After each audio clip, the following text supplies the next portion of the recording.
Bueno, muy buenas tardes a todos. Hola Lidia, te vemos. Hola Marcela, hola Betito. Sí, ve ahora. No, no, Hola no. Dani. Beto. Hola Alicia, querida. Alice. Hola, Pasa. Ahí Alice. está, bien. Hola Clemen, también. Es que no Bueno, nos vemos. No. no los vemos, pero los escuchamos, chicos. Ah, bueno. Bueno, vamos a comenzar el estudio de hoy. Hoy vamos a estar hablando de un tema que es muy interesante, que la verdad da mucho para Ponelo. hablar. El tema es un tema bastante exhaustivo, es un tema bastante profundo, que deriva también en muchos otros tópicos, y es el tema del sacerdocio universal de todos los creyentes, o el sacerdocio universal de los creyentes. Es el nombre como que tiene oficial, el nombre oficial que tiene esta doctrina, que ahora vamos a ver de qué se trata, vamos a estudiarla bien. El estudio que tenemos hoy es en el contexto de estudios que estamos haciendo por el mes de la Reforma. Hoy es el último día que vamos a estar haciendo un estudio, una predicación de la Reforma, porque ya termina el mes de octubre. Sí, Ahora, el pasado mañana, que es viernes, es el 31 de octubre, sí. que además de ser Halloween, que algunos festejan Halloween, es el día de la Reforma. Yo tampoco, no. No festejamos Halloween. Pero yo ya les conté una anécdota de estar predicando en una iglesia y yo preguntar qué se festeja el 31 de octubre y me contestaron Halloween. En lugar de decirme, claro, este domingo vamos a ver qué se contesta. Pero el 31 de octubre se conmemora el Día de la Reforma, porque ese día, el 31 de octubre de 1517, Martín Lutero expone, presenta en público estas 95 tesis, estos puntos que estuvimos estudiando nosotros hace un par de miércoles, en la iglesia del castillo de Wittenberg, ahí en Alemania, que era el lugar donde se exponían los temas públicos para hablar y los anuncios. Era una cartelera. En la puerta de esta iglesia pone sus 95 tesis y se conmemora siempre como el puntapié inicial de lo que va a ser después This meeting is being recorded. la reforma religiosa del siglo XVI, que tiene que ver con un movimiento, el movimiento de la reforma. Entonces, el tema de hoy es uno de los temas principales que tiene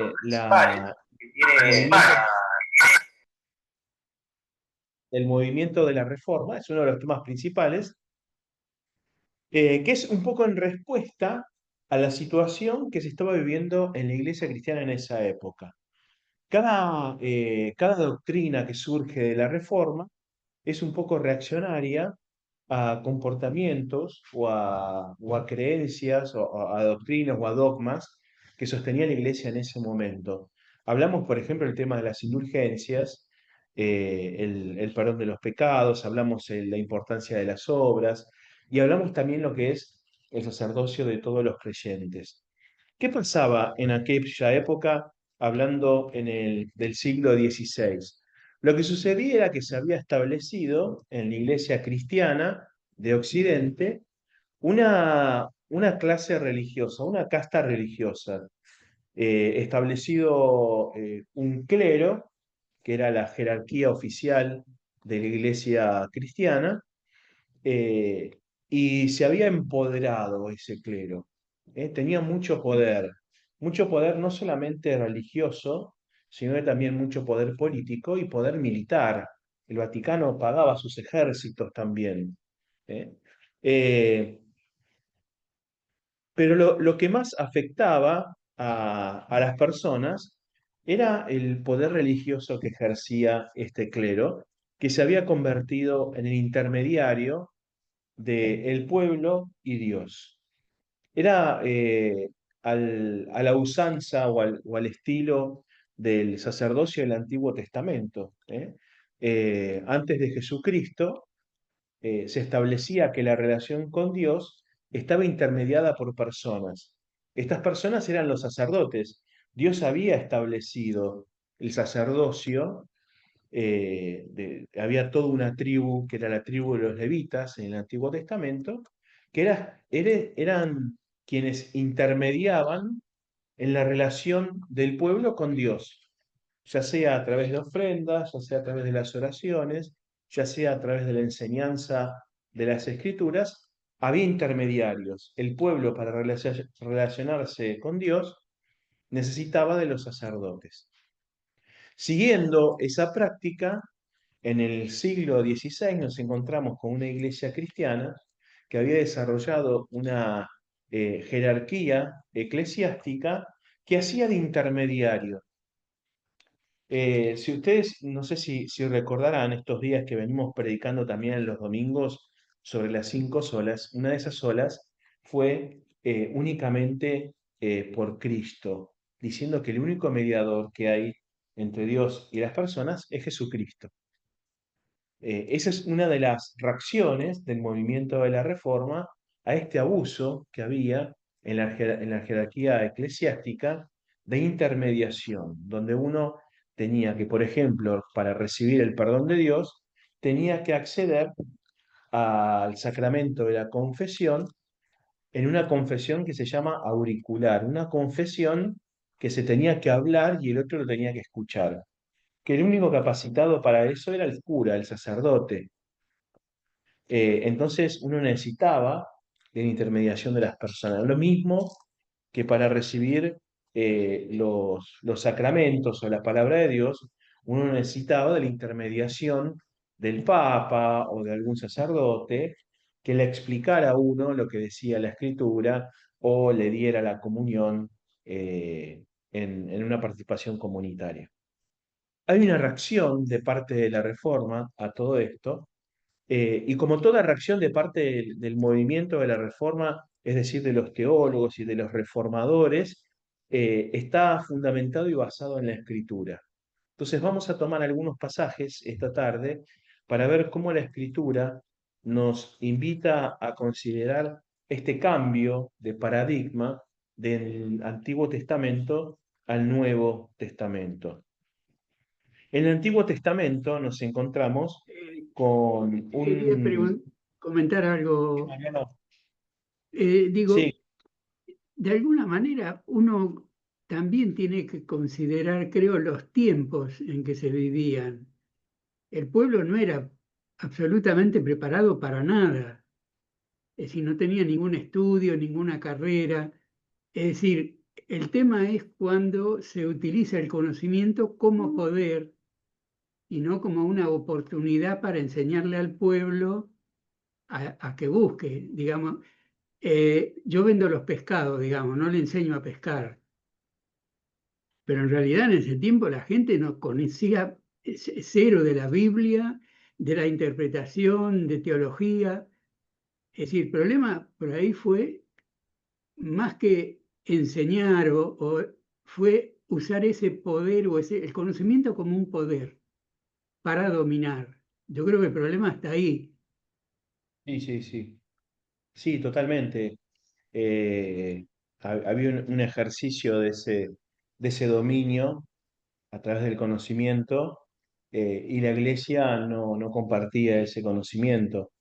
Eso fue una de las denuncias que hacen los reformadores al respecto. Una de las reacciones más claras ante eso fue el popularizar la Biblia, el hacer que las Biblias, las escrituras sean traducidas en los idiomas locales, y las personas que sí podían leer tuvieran acceso, porque si bien, como dice Mariano, la mayoría de la gente no leía ni escribía, pero sí había algunos que lo podían hacer y aún esos no tenían acceso. Uno, si quería leer la Biblia, tenía que leerla en latín, no estaba en el idioma local. Uno de los que se dedica, por ejemplo, a estudiar no solamente latín, sino también las griego y hebreo, sin ser religioso, es Juan Calvino.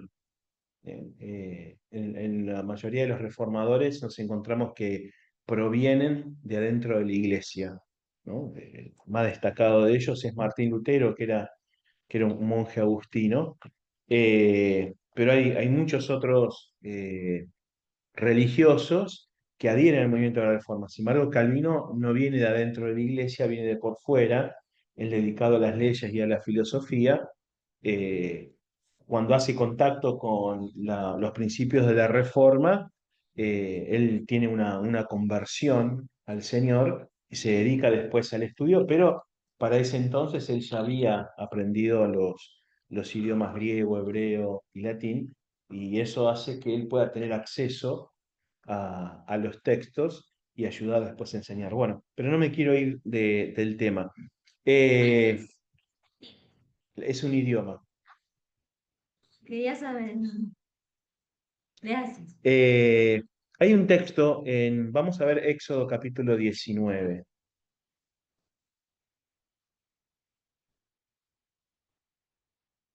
Perdón, ¿qué libro? Éxodo. Capítulo 19. Éxodo 19. 115.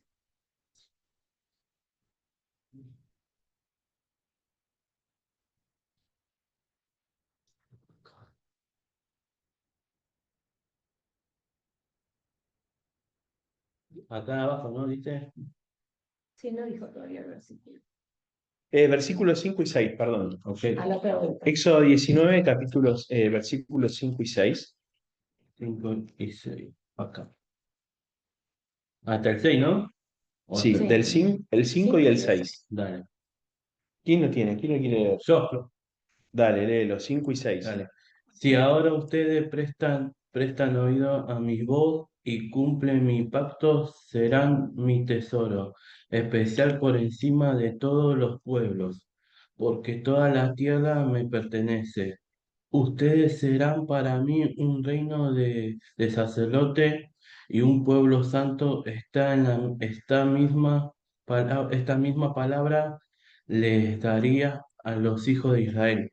Bien, muy bien. Hay una idea acá desde el principio y es que Dios hace una elección sobre el pueblo de Israel con el propósito de separarlo del resto de los otros pueblos. Por eso dice, bueno, ustedes van a ser mi especial tesoro, ustedes van a ser un pueblo de sacerdotes. ¿Qué significa esto de ser sacerdotes? Bueno, tiene que ver con el ser intermediarios, de alguna manera, entre Dios y el resto de las personas. Un sacerdote es eso, es un mediador.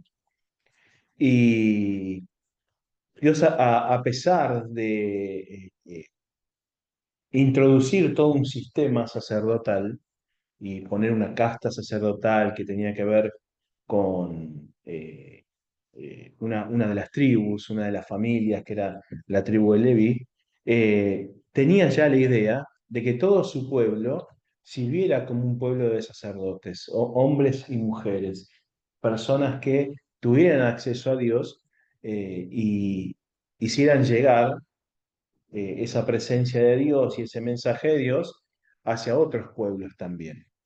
Esto lo vemos cuando analizamos también el Nuevo Testamento y vemos más clara esta idea. Por ejemplo, eh,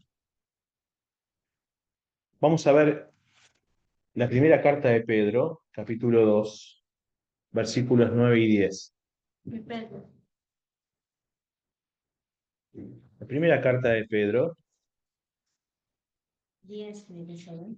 Sí, no lo sé.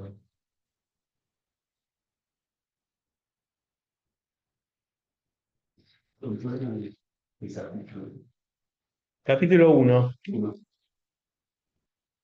perdón, capítulo 2, versículos 9 y 10. Estoy en la página 1774.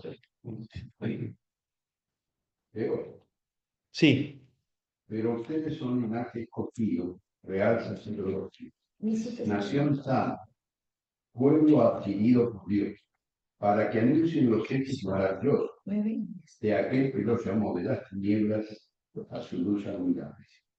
Antes, ustedes no eran el pueblo, pero ahora son el pueblo de Dios. Antes no habían sido compadecidos, pero ahora ya han sido compadecidos. Bien, vemos entonces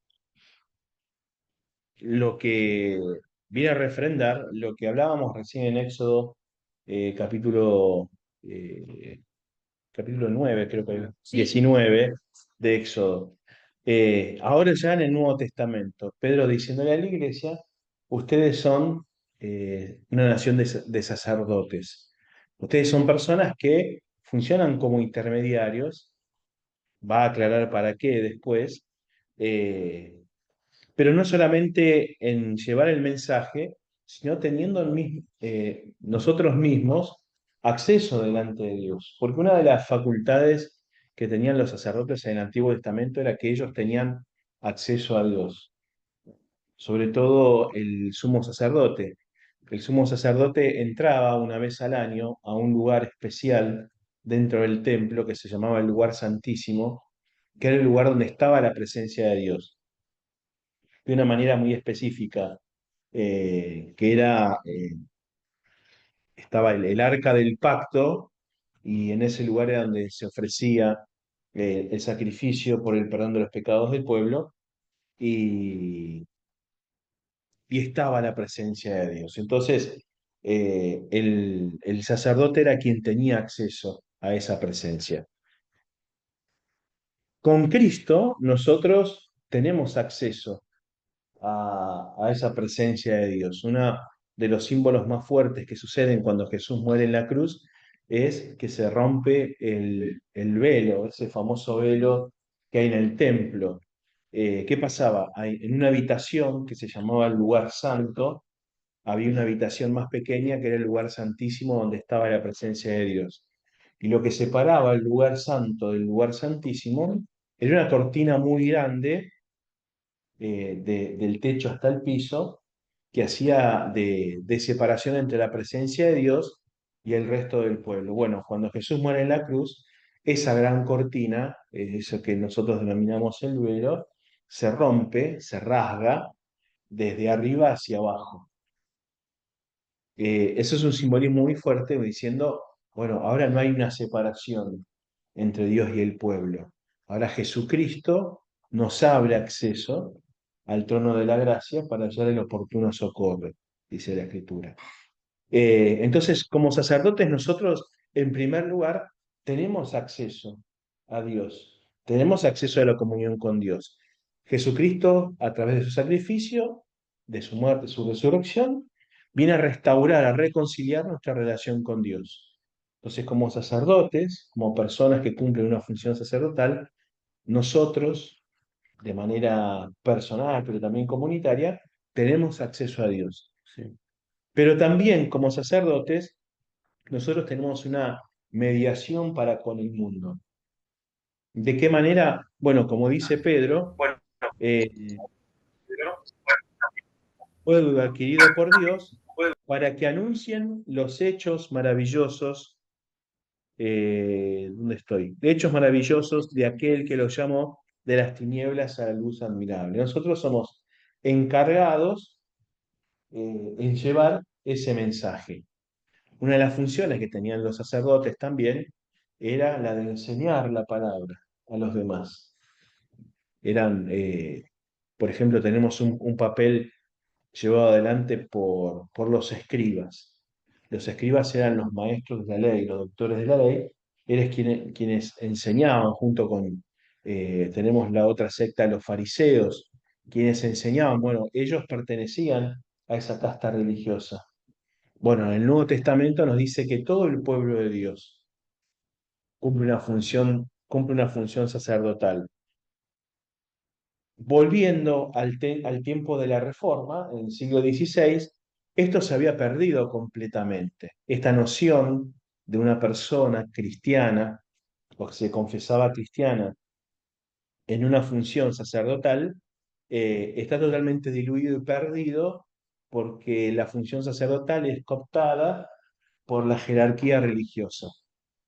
los únicos que podían cumplir esta función de tener acceso a Dios y de poder enseñar las escrituras, eran los sacerdotes, los obispos, el Papa. Entonces, el movimiento de la Reforma le devuelve este conocimiento al pueblo de Dios. Es decir, esta noción de que son sacerdotes, de que cumplen una función sacerdotal, en el sentido de que son intermediarios para con la gente, llevando un mensaje, enseñando la palabra, y que tenemos acceso a Dios, se le devuelve al pueblo de Dios. Comentarios, preguntas al respecto.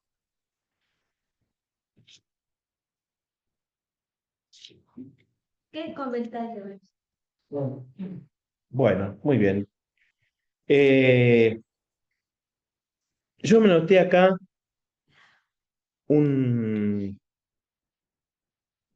algunas anotaciones que hice sobre Lutero y Calvino, porque la iglesia cristiana, y esto creo que lo hablé un poco el domingo, solía hacer una división entre la vida sagrada, que llevaba adelante, por ejemplo, esta jerarquía religiosa o eclesiástica, y el resto de los mortales, diciendo que lo que no tenía que ver con el ámbito religioso era el ámbito secular, era el ámbito profano.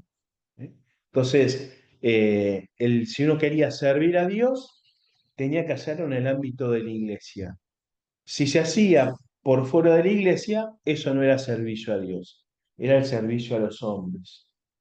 Este era el pensamiento que nos encontrábamos en la iglesia cristiana del siglo XVI, pero que también nos encontramos en nuestros días. Hoy está muy metido ese pensamiento, esa manera de ver y esta separación que hacemos entre lo secular y lo cristiano. Pero en ese entonces los que tenían que servir dentro de la iglesia tenían que ser sí o sí sacerdotes. Sí, Tenían que estar en la curia. sí, sí, sí, sí. Hoy no es tan determinante, pero también como creyentes, a veces como evangélicos, solemos hablar de una separación entre lo secular y lo cristiano. Lo más notorio y lo que más se habla es la música secular y la música cristiana, por ejemplo. Sí, sí. Como si la música tuviera algo de especial al ser cristiana. Bueno, no deja de ser música.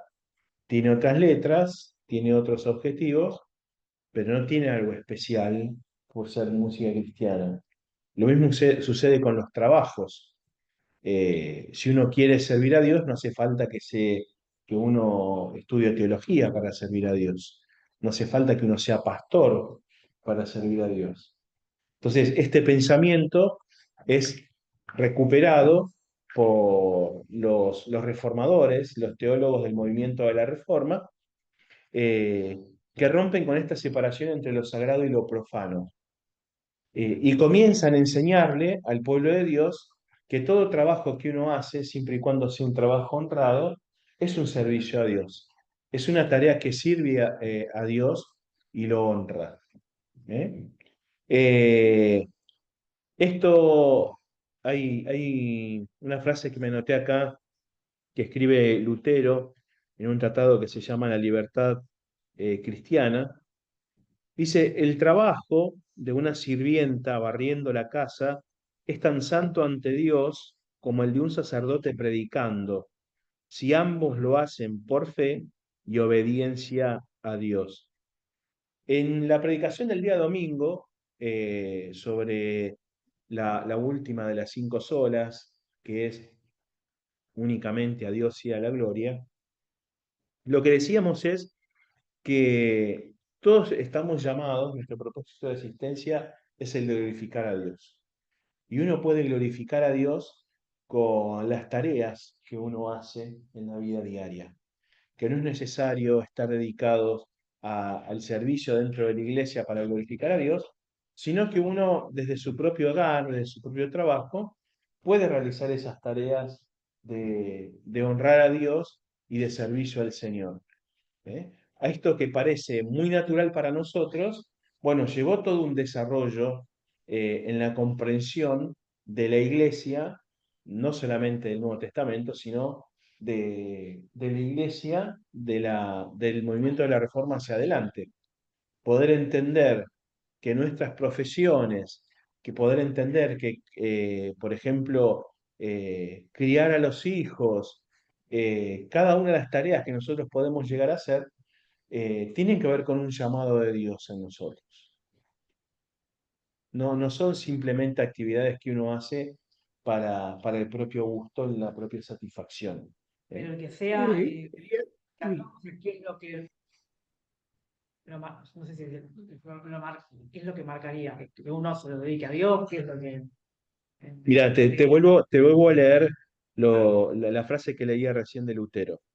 El trabajo de una sirvienta barriendo la casa es tan santo ante Dios como el de un sacerdote predicando, si ambos lo hacen por fe y obediencia a Dios.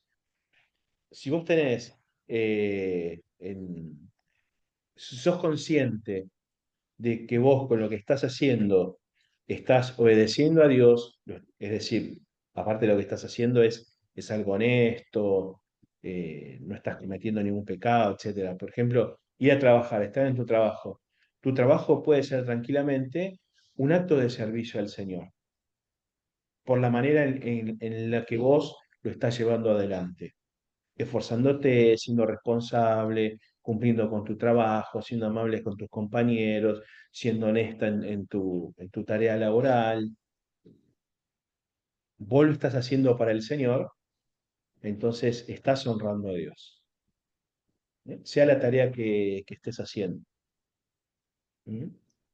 hay un ejemplo bíblico que se puede ver en la mujer que derrama el perfume sobre Jesús. No pertenecía al clero ni nada, sin embargo Jesús la defendió por lo que había hecho.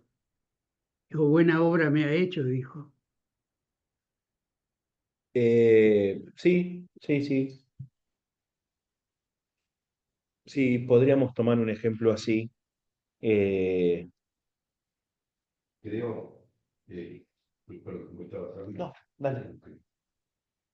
creo que esta es una situación fundamental, ¿no es cierto?, para nuestras vidas, el hecho de verdaderamente concientizar el privilegio, ¿no?, que nos da el Señor de haber podido acceder, ¿eh?, a nuestro Dios de forma directa, porque muchas veces es como que pareciera que uno lo tiene en menos. Sí, Te digo, yo le pido al Señor, y sí, a mí me ha pasado durante un tiempo que yo pensaba que, bueno, de pronto era distinto si en vez de pedirlo yo, lo pedí un gestor, lo pedía, o lo hacía alguien más conocedor de la palabra, más preparado, y todo este tipo de cosas que en mi caso, ¿no?, de la oración que yo podía tener. Y es muy importante valorar de que el Señor acepta esa oración y la responde, pero también concientizar la responsabilidad que nos genera a nosotros, ujú, ¿no?, en esa tarea de transportar el Evangelio, la responsabilidad de que, bueno, yo estoy hablando con Dios, estoy pidiendo a Dios, y Él es conocedor de todo lo que pasa dentro mío y fuera de mí, ¿no es cierto? Y al que no le hizo oculto nada, absolutamente nada. Qué importante es esto, ¿no? Cuando a veces decimos una palabra por decirla, o hacemos un comentario por ahí inadecuado, o pedimos lo que no tenemos que pedir. A veces sí, le sí, pedimos sí. al Señor cosas que nosotros queremos, pero que nos dé esas cosas, a nosotros por ahí genera el juicio para otros. Sí. Lo pedimos. Pienso que es una situación que realmente transforma, y está la palabra, la reforma, ¿no?, esa situación. Y yo vengo de una iglesia católica, Me formé de chico, me formé en el catecismo, el scout era católico, o sea que tenía todo el tema ese, inclusive llegué a ayudar misa en los campamentos, como no había monaguillos, teníamos que hacer nosotros de monaguillos. No sé hoy cómo lo verían esos cultos, pero realmente esta situación es una situación que abre un panorama totalmente distinto para nuestra gente. Sí. Nosotros podemos ir al Señor por nosotros y compartir con hermanos que se van a sumar, que valorar y que vemos la fuerza que tiene la oración. Poder dar testimonio de eso. Quizás no es hoy, no es mañana, pero con el tiempo lo podemos ver. El Señor nos muestra. Y esa relación es impresionante. Ujú. Sorprendente también. Sí, sí, sí, sí, claro, claro. Es que es un nuevo paradigma, ¿no? El cambio que a veces, como decía Clemente, no solemos darle el valor que tiene, pero hay un cambio tremendo en cómo Dios se relacionaba o se relaciona con su pueblo a cómo se relacionaba antes. El cambio fue tan grande que algunos no lo aceptaron. Eh, de hecho, el gran problema que tiene Jesús con los religiosos es que ellos no aceptan que de alguna manera se popularice el acceso a Dios, ¿no? Eh, porque perdían ese protagonismo que ellos tenían. Y hoy como iglesia tenemos que seguir luchando en contra de eso. La iglesia presbiteriana, por ejemplo, tiene un entendimiento muy fuerte al respecto. Los pastores no cumplimos de ninguna manera el rol dentro de una clase sacerdotal, por ejemplo. No somos especiales por el hecho de ser pastores. Eh, Hay un entendimiento que el rol pastoral, tanto del pastor propiamente dicho como el de los presbíteros gobernantes, los ancianos, dentro de la iglesia presbiteriana tiene que ver con un llamado específico para hacer algo. ¿Eh? Eh, Fuimos llamados para cuidar, para pastorear, para proteger a una porción de la iglesia de Jesucristo, pero de ninguna manera estamos para cumplir un rol de intermediación, como decía Clemente, ¿no? A veces, bueno, voy a ir al pastor porque la oración del pastor tiene más poder. No, pero seguramente el pastor te va a escuchar y va a orar por vos porque es a lo que Dios lo llamó. Lo mismo va a ser un anciano, pero de ninguna manera tenemos algo especial o mejor que cualquier otro miembro de la iglesia. Eso no quiere decir que uno no los honre, porque él dice la palabra que quienes enseñan la palabra y cuidan de la grey de Dios tienen que ser honrados y ser tenidos en alta estima.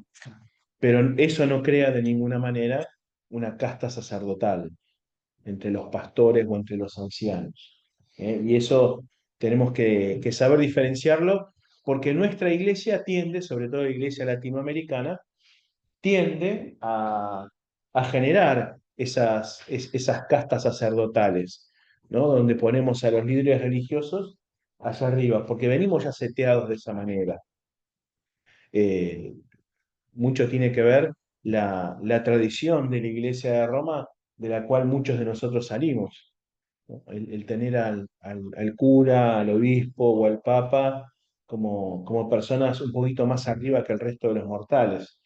Bueno, No solamente lo he visto en la Iglesia Católica, yo como también vengo de otras denominaciones cristianas, lo he visto también por ejemplo, pentecostales, donde mm, al pastor se lo ponía como en una nube que está en un tercer cielo, lleno de poder, de unción. Y justo ya que está tocando el tema de la intercesión, quería saber cómo es el asunto en respecto a interceder por el hermano, el prójimo, porque si Jesucristo es el intermediario entre Dios y el hombre, ¿cómo nosotros como creyentes podemos ejercer eso o no debemos ejercerlo? Lo que es la intercesión, como muchas denominaciones se conocen. Por ejemplo, no sé si alguno de ustedes ha estado en un culto pentecostal, de donde pasan todos adelante Mm. y dicen, vengan, pasan adelante a interceder, intercedemos por ustedes. ¿Debemos o no nosotros como cristianos interceder por nuestro prójimo? Como, o sea, Sí, sí debemos hacerlo. Estaba buscando un texto. eh, No le pongas la palabra interceder, pero cuando nosotros oramos y oramos por terceras personas, ¿qué estamos haciendo? Lo mismo. O sea, de repente en los cultos pentecostales o cuando viene esta reforma, por decir de alguna manera, ¿no? Este movimiento en las iglesias de la unción, etcétera, etcétera, le dan un especial lugar a estas personas que son intercesores. Es más, hasta en la iglesia que nosotros estábamos, que era bautista normal, nominal, digamos, ¿no? Muy lejos de todo esto, de repente entra el cambio también y bueno, y hay grupos de oración intercesoras y todo eso, pero en definitiva es exactamente lo mismo. Lo que pasa es que es como darle títulos a los hermanos, como darle cierto prestigio porque van a hacer una acción determinada. Nosotros somos sacerdotes en todos los ámbitos. O sea, cuando Jesús mandó a los 70, ¿no es cierto? Somos iguales que esas personas. Tenemos, a ver, la misma autoridad que esas personas. Pero bueno, esto lo que vos decías, que viste en algunas iglesias, especialmente en las iglesias pentecostales, que es como que les gusta o tienen esa tendencia de darle poder, nuclearlos con poder a las personas. Y a mí me parece que está re mal, porque el que de alguna manera nunca ha llamado a compartir por esos núcleos selectos, se considera un cristiano de menor calidad. Ujú. claro. Y es, No, dejamos de la palabra de sí, porque yo he visto experiencias en las que, por ejemplo, gente decía, vos no tenés que estar orando por personas porque no fuiste llamado intercesor. ¿Vos no tenés? Que orar por Eso, tu por las prójimo personas, porque claro. no un intercesor. Claro, eso, Y es también estado en otros extremos en donde ni siquiera podían orar por el prójimo porque decían, nosotros no tenemos ni autoridad para orar. pero no es Entonces, cierto. claro, No es entonces cierto. como que yo siempre viví Claro. en mi vida Un esos dos desfasaje. extremos. Los desfasajes Claro. humanos. Pero por eso siempre lo que nos rige tiene que ser la palabra. Mira, Ahora, dice, no tenés duda. Agruparse, perdón, o sea, sí, agruparse para hablar, realmente para mí es una misión que pueden compartir todos los hermanos. A veces por otro tema no se hace lo que habla una congregación, determinado tipo de oración. Pero es de mucha bendición porque a mí me ha pasado en lo personal de que se orara en grupos, situaciones de pronto personales, donde el Señor me mostraba a través de una hermana, por ahí lo que yo no había escuchado, por X motivo, no sé por qué, porque el Señor no me lo dijo a mí, porque quizás no estaba preparado para interpretarlo, ¿qué? Se lo dijo otro hermano. Y otro hermano que estuvo en ese grupo de oración, vino y me transmitió lo que el Señor le había hecho sentir. Y eso es de mucha bendición, porque también lleva una unidad del espíritu, pero siempre en una igualdad.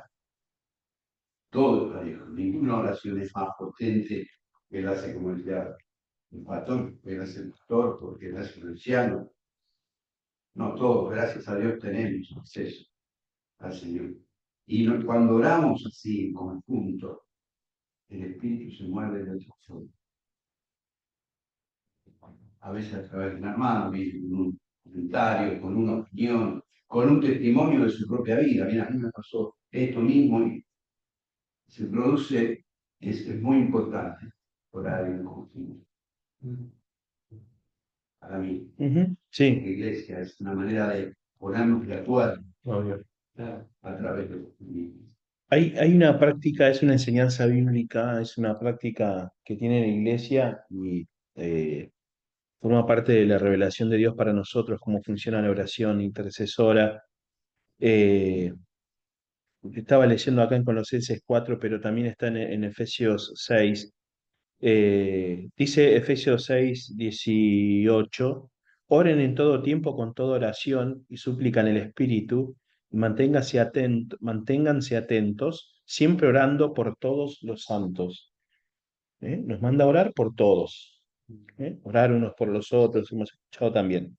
Dice, oren también por mí, para que cuando hable me sea dado el don de la palabra y dé a conocer sin temor el misterio del Evangelio del cual soy embajador en cadenas. Oren para que proclame sin temor que es, proclame sin ningún temor que es como debo hacerlo.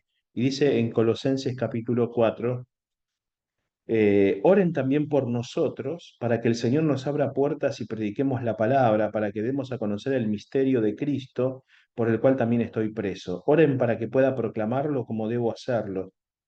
Bueno, y después sigue con otros consejos. Pero la oración del justo puede mucho.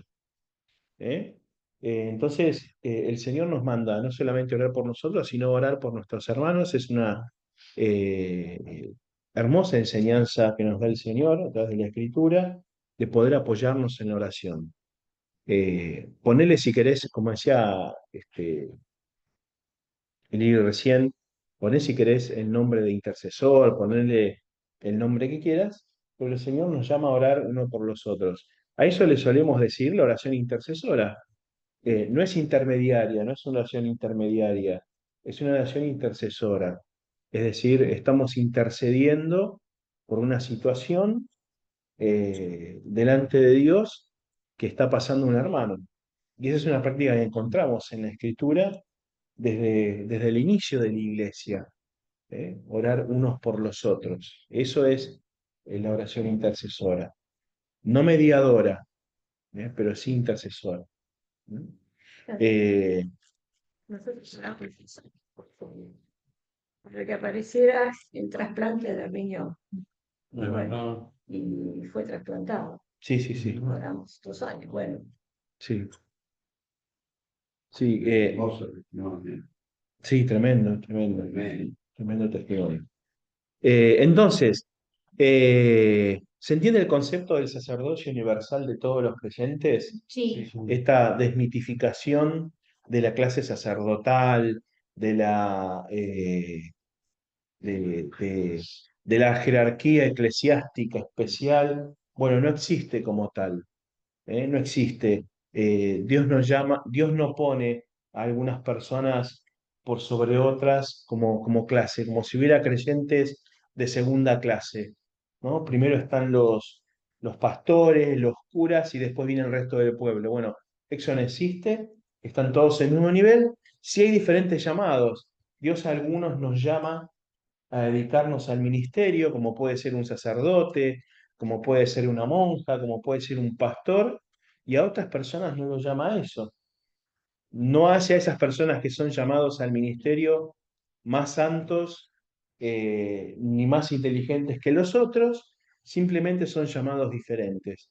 Lo importante es que uno tiene que entender que Dios a todos nos llama a cumplir ciertos propósitos en nuestra vida que están enmarcados en este contexto general de darle gloria a Él. Entonces, lo que vos puedas hacer, podés dedicarlo para su gloria, podés dedicarlo para predicar el Evangelio, podés dedicarlo para el bien de los demás. No importa lo que estés haciendo. Ahí lo estoy viendo a Clemen. Clemen con sus dibujos puede ser tan bueno como yo predicando los domingos, por ejemplo, ¿no? Para anunciar el Evangelio. Puede hacerlo tranquilamente y los dos vamos a estar glorificando a Dios. Sí, Mariano. No, que digo que igualmente uno tiene que reconocer cuando la palabra dice que a uno puso maestro, a otro profeta. Cada uno tiene un llamado distinto y sin entronar a nadie, reconocer el don, digamos, principal, al menos que tiene la preparación que tienen distintas personas en la iglesia. Uno lo ve. No es lo mismo la preparación que tenés vos como pastor que uno que está, digamos, en el llano o que ha leído la Biblia o estudiado un poco. Es decir, cada uno tiene que es bueno reconocerlo y verlo sin endiosar a nadie, pero sí reconociendo lo que la capacidad o la preparación que cada uno tiene. Sí, sí, sí, sí. Es así, Mariano. Gracias por tu aclaración. ¿Algún comentario más al respecto? Sí, pensaba en lo terrible que debe haber sido cuando Lutero empieza a sacar todo esto a la luz y empiezan los tantos reformadores a través de los milenios, de cientos de años de todo esto, porque la gran lucha de dejar el poder, Mm, ¿no? Que obviamente se sostiene hasta el día de hoy, porque vemos el Vaticano siempre está en esa tragedia, ¿no es cierto?, de que cuando elige papa, y si primero van para un lado, después eligen otro papa, van para el otro lado, después, qué sé yo, entre ellos mismos hay purgas y un sí, sí, montón de sí. cosas, pero que lamentablemente visto de afuera, ¿no? Y lo digo con mucho respeto y a la vez con mucha ignorancia, pero que suena todo, es que es terrible el poder, ¿viste? Y bueno, que si en la época de los romanos ellos tenían ejército, hoy también tienen ejército. Sí, sí, claro. Deben tener ejército, deben tener espías en determinadas partes del mundo, porque hasta tienen un banco adentro. Sí, sí. O sea, hasta ese punto, digamos, diametral a lo que es la palabra de Dios, ¿no? O sea, cómo se han ido por una transversal que nada que ver. Y bueno, y también pasa en nuestras denominaciones también, ¿no? Ujú, sí. Como decía Santi, este entrenamiento, y bueno, pasó en la iglesia donde nosotros estábamos, que bueno, qué sé yo, hace 30 años que está esta persona. Y yo creo que a como va, también se quedó con una iglesia que deben haber 20 personas, pero a como va la historia y se va a morir dentro de la iglesia. Mm, Y también no deja de ser un misterio, ¿no? Porque yo a veces me pregunto, ¿no? Hay muchas iglesias que se secan, se mueren y cierran sus puertas, como una empresa que quiebra, ya está, nunca más. Y hay otras iglesias que por ahí permanecen así, con 20 miembros, 10 miembros, no sé cómo, hasta que el Señor venga. sí, Es el misterio de la voluntad de Dios sí, también, sí, ¿no? sí, sí. Del Espíritu Santo, de decir, bueno, lo corto como la higuera, lo dejo un año más y si no da fruto la corto, o bueno, que se quede con los 20. O sea, es algo, es tremendo, es tremenda la Sí. palabra de Dios viva, ¿no? Cómo hay cosas que no las podemos explicar nosotros y no podemos entender tampoco por qué también Dios permite tantas cosas. Pero bueno, en el mundo estamos y en el mundo también hay un príncipe y ese príncipe opera, porque ¿qué pasa? Los lugares donde realmente la sana escritura, la verdad del evangelio no se predica, también mucha gente sale lastimada de esas iglesias. Y eso es Ujú, algo que al enemigo le encanta. sí. Entonces, y bueno, y como Dios al hombre le da libre albedrío, por ahí esa iglesia va a permanecer así, como yo le llamo iglesias de puertas giratorias, que la gente entra, sale, entra, sale, entra, sale, y muchos salen tan lastimados que no vuelven nunca más a una iglesia. Y hay gente que por ahí sigue leyendo la palabra, pero la mayoría se enfría y deja. Entonces, bueno, esto, ¿no? Estos pensamientos de uno, ¿no? Que bueno, algún día estaremos en la presencia del Señor y todo habrá quedado dilucidado o bueno, o tendremos otra, en forma espiritual ya tendremos otra mente, no nos preguntaremos más nada. Pero Sí, bueno, sí. yo creo que como cristianos y como sacerdotes del Señor tenemos una terrible responsabilidad. Y no sé, a mí en lo personal, a medida que voy envejeciendo, me doy cuenta la terrible responsabilidad, ¿no? Hasta cuando uno ora, ¿no? La palabra te dice, ¿no? Que no orar con mucha palabrería, ¿no? Sino que realmente estamos orando y estamos utilizando la herramienta que nos dejó Jesús. Y creo que en ese momento uno tiene que tratar de buscar lo que el Espíritu realmente te pone. Y no, bueno, siempre vamos al ideal. Ese ideal nos toma cansados, Mm, dormidos, angustiados, ¿no? Entonces, bueno, vamos haciendo lo que más o menos vamos pudiendo, ¿no? pero tenemos un Dios amoroso que nos ama de todas formas y que nos entiende de todas formas. Y eso realmente es un gran pañuelo para nuestras propias miserias humanas. Amén. Bueno, quedó entendido este tema del sacerdocio de los creyentes Sí.